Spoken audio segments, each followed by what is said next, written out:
Regressor of the Fallen Family, Chapter 65. You wretches will fall into ruin as well. McLaine. The wives and daughters of Soto Sylvan, cursing with voices filled with evil, were chased out of the territory with some belongings after the calamity. Noble women, who lived without a drop of water on their hands their entire lives, now faced a future without husbands and fathers, but their plights were not considered. The focus was to notify the citizens of Sylvan Castle, now part of the new territory of their new ruler, to reassure the people, and to prepare for the war that lay ahead. However, a week after the conquest of Sylvan, Logan received magical communication from an unexpected source. The Count Bifrost? The communication was unforeseen, and its content was essentially a warning, though it came too late. The Sylvan and Ferretta McLaine should cease fighting. As the Lord of the Southwest, I will mediate the war. How dare they claim to be the Lord of the Southwest? Though Patrick's face reddened with anger at this proclamation, reality was reality. McLane's vassals placated their enraged lord as they responded to the Count's communication. Sylvan has already fallen into McLane's hands, and the self-proclaimed Lord Soto Sylvan is dead. It was a rightful retaliation against threats, and McLaine has no intention of escalating the war further. Perhaps due to the unexpected turn of events, the Count's response came only days later. The Count's envoy will visit McLaine and Ferretta for assurance there will be no further escalation, and to convey the intentions of the Count Bifrost. The Count's intentions? Though it's a bit worrying, the lack of mention of Sylvan probably means they acknowledge our occupation. Well, it seems a bit different than expected, but it looks like it turned out as Logan wanted, barring Ferretta's silence. In our current situation, what else could happen? What about Teslon Castle? With Clayton there, they could hold, should anything happen. Yes, they can hold. The war with Sylvan came to an end quickly, but that was because McLaine used their maximum strength without looking back. They still had one defeat to conceal at Teslon. Managing 3 castles was no longer as simple as before. Previously, with just McLaine and Teslon, they could focus most of the forces in Teslon and use McLaine Castle symbolically. But now, setting aside the fact that Ferretta was considered an enemy, the occupation of Sylvan meant a border with Bifrost, and they couldn't act as they used to. We must move the center of the territory from McLaine Castle to the town. Next to the Mage Tower, we've prepared a residence for the Lord's family. Summer is approaching, and the monster forest has been completely logged. We can leave but a minimum force in McLaine without any significant issues. We'll station the knights around McLaine town and prepare so they can be dispatched to Teslon and Sylvan at any time. I recommend splitting the soldiers for garrison duties. Yes, that's a good idea. Change was inevitable, and since it was a positive change, decisions were made swiftly. The gains from the war were not only lands. We captured 75 knights? Yes. Besides the 42 who died, subtract 3 deserters, all are confined in Sylvan's prison. There are 8 intermediate knights. Ha! That's more than our own knights. We've certainly become stronger. Indeed. Though the team was convincingly stronger, they didn't dwell on the fact that Soto Sylvan's complacency led to an county capture. They simply smiled in harmony with their lord. All of them can be persuaded to switch sides, right? Who would be devoted to Soto Sylvan? I believe it's all possible. True loyalty to a tyrant was questionable, and if such a person existed, they weren't needed anyhow. Now, with above-average compensation, all under the same king and country, there was ample justification. Who would refuse a stronger lord while maintaining their honor, position, and wealth? Logan was confident that nobody would decline. Perhaps the most surefire method to increase knight numbers was not selecting talented individuals but conquering territories. So overwhelming a victory filled Logan with frivolous thoughts.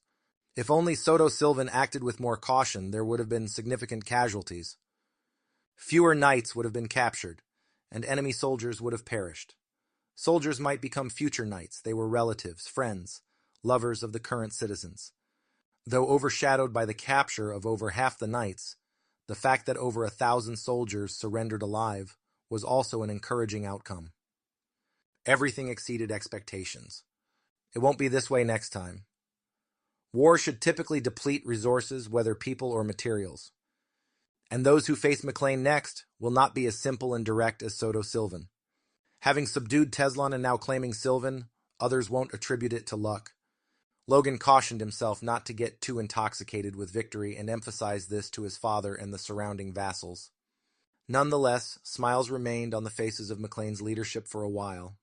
During the high spirits, when McLane's leadership remained in Sylvan to manage the captured knights and soldiers, the envoy of Bifrost arrived not at McLaine Castle, but at Sylvan. The Count deeply regrets the wars that McLaine has conducted every year. I too regret them.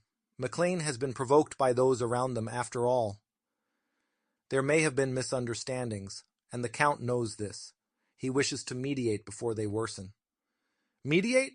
The war is over, and McLaine wants no more disputes. Unless Foretta provokes us, we have no reason for hostility. The mediation was requested by Sylvan, even though things have come to this. Them starting the dispute and now calling for mediation, Soto Sylvan was truly thick-skinned.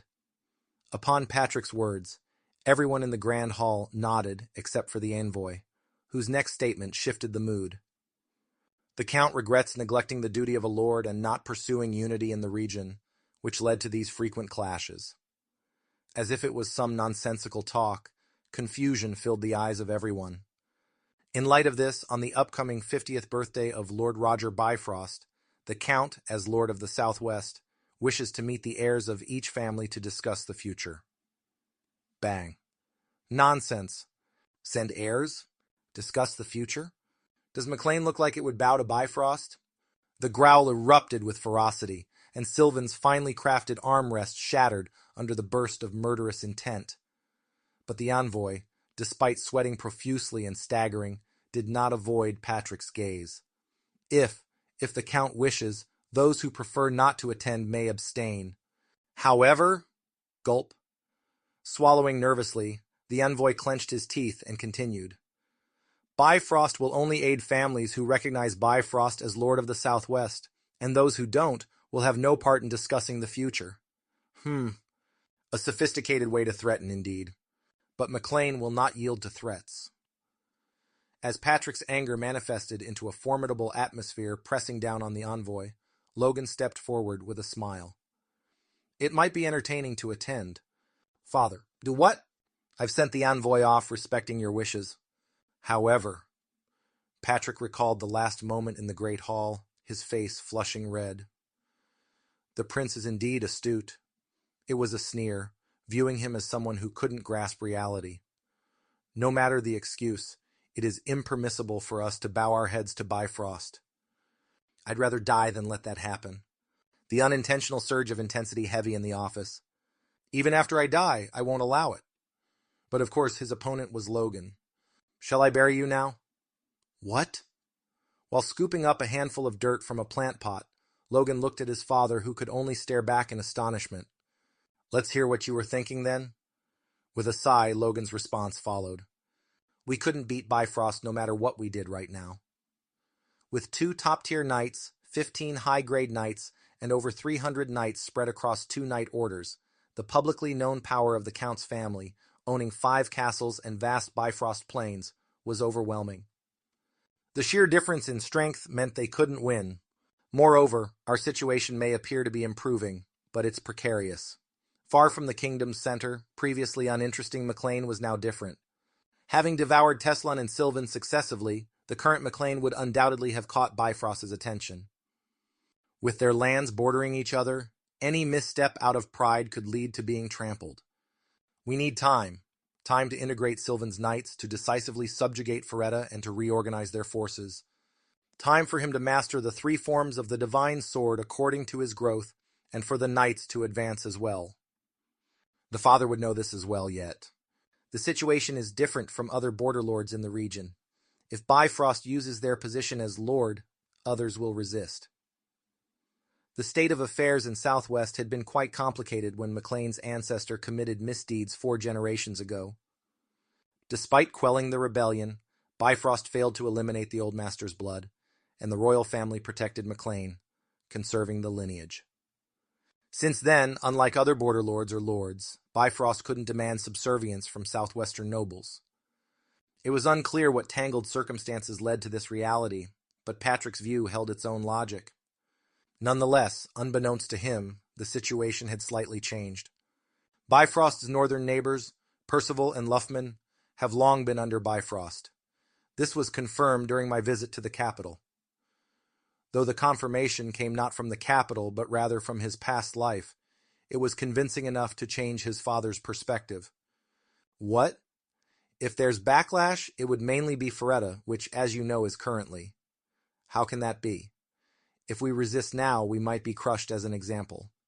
When did matters deteriorate to this point? I'm truly ashamed. I neglected the encroaching threat. Patrick slumped as if he lost all his strength, prompting Logan to gently assuage him.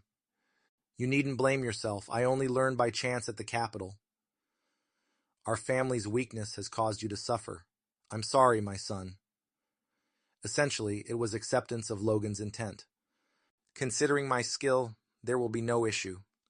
Let's see how lands once owned by our ancestors have changed. And there's certainly something I must verify.